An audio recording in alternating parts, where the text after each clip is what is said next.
Welcome to channel Annabella, and today I am reviewing one, which is a brilliant, brilliant film. I really, really enjoyed it. Love the 1980s references throughout with the music. Yes, there was Steven Spielberg self-referencing himself, but then again, he was a big part of the 1980s. That is important.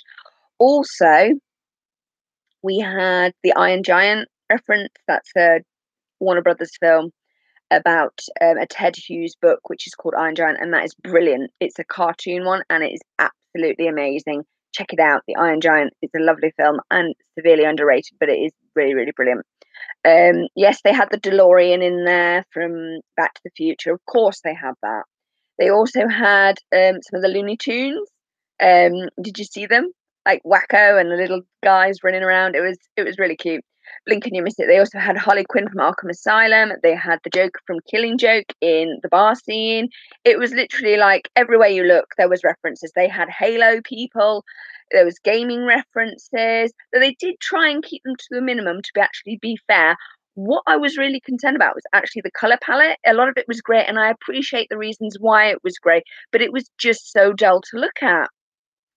Um, Visually, it wasn't very inspiring when you were out of the CGI world, the Oasis, which was a real shame.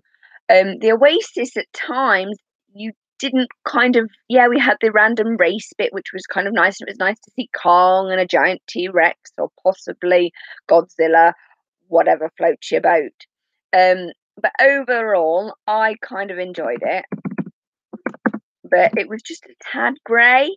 Um, on some scenes, and it was really great how they did the slow reveal of like the High Five group. But it would have been nice to know that they'd formed this group called High Five, because you actually didn't know until he sort of ended up with Artemis, and then they sort of ran off and ended up with this High Five group. That would have been nice to have been a little bit clearer with that. But overall, I'm going to give it 5 out of 5. It was a good film, nice plot.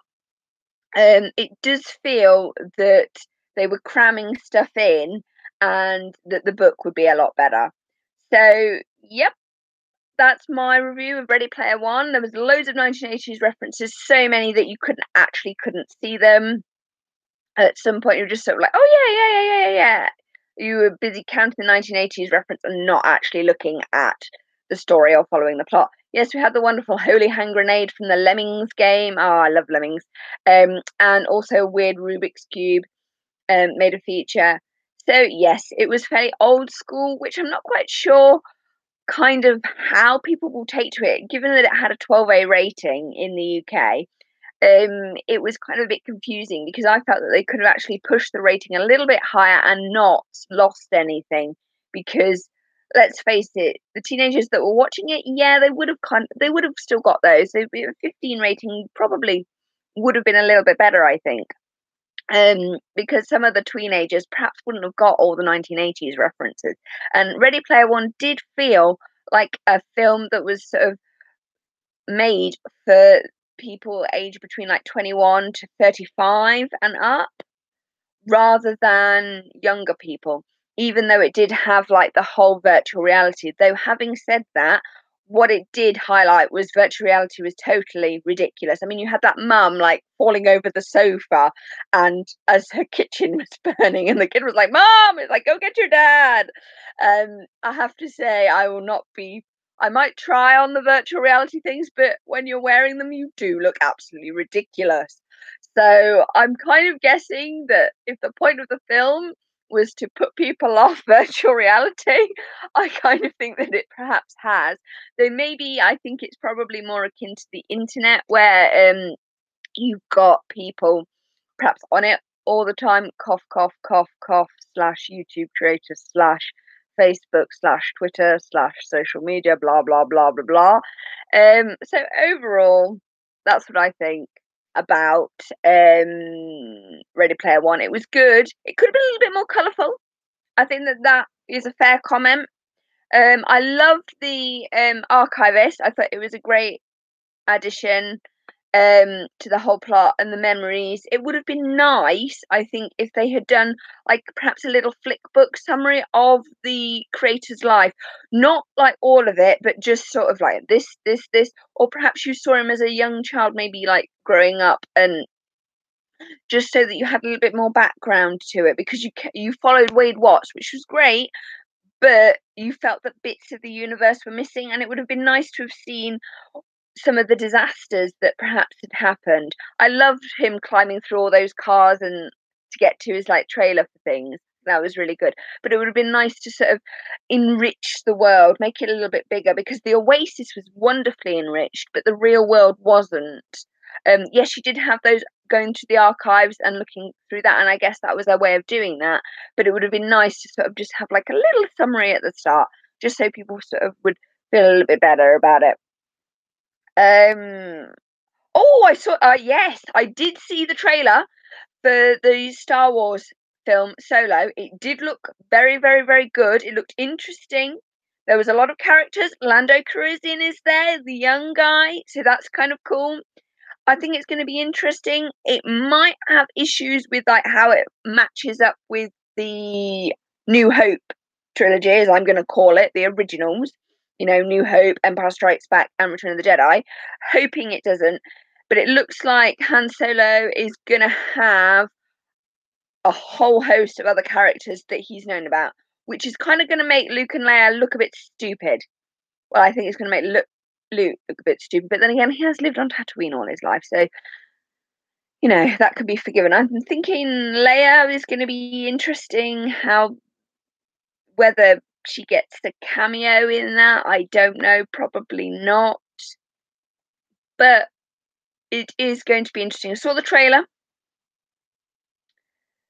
for it, and it did look good.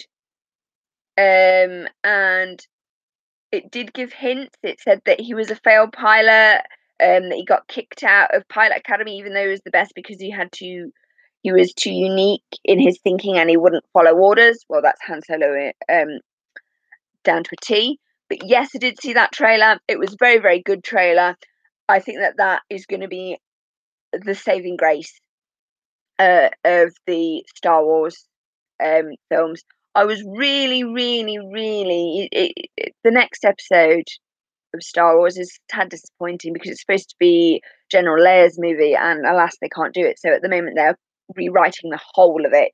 They are rewriting the script, refocusing, redrawing it up, and I'm hoping that Leia does feature in that heavily in some shape or form. She has to, because it's so sad, because the first one was definitely Han's final movie, second one was Luke's, and Mark Hamill came out recently saying that the third one was going to be Leia's, which people had guessed at, but I didn't know.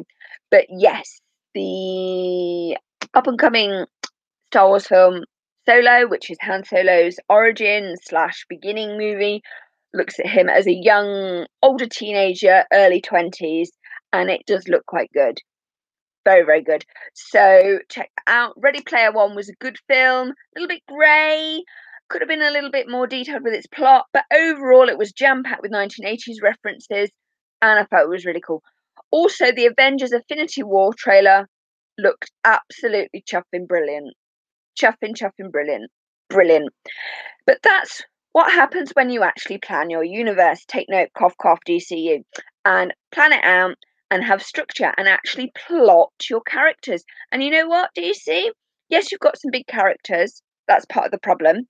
But at least Marvel are willing to shrink their characters to make them work into a team. They've not got rigid problems with them. They don't allow the bigness of their characters to block the plot, and that's what DC does. Anyway, so Ready Player One, I'm going to give it 9.5. Han Solo film, looking good.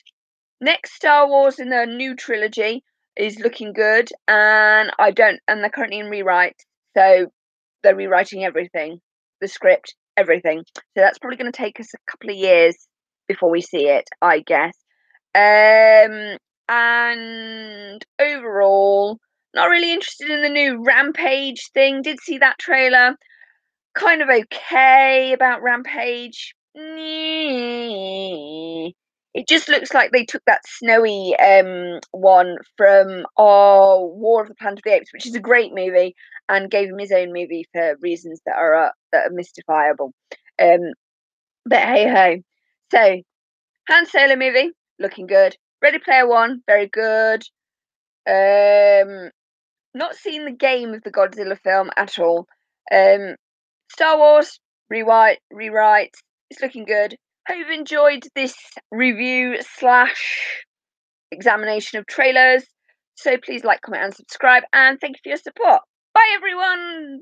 See ya, Ian. Bye.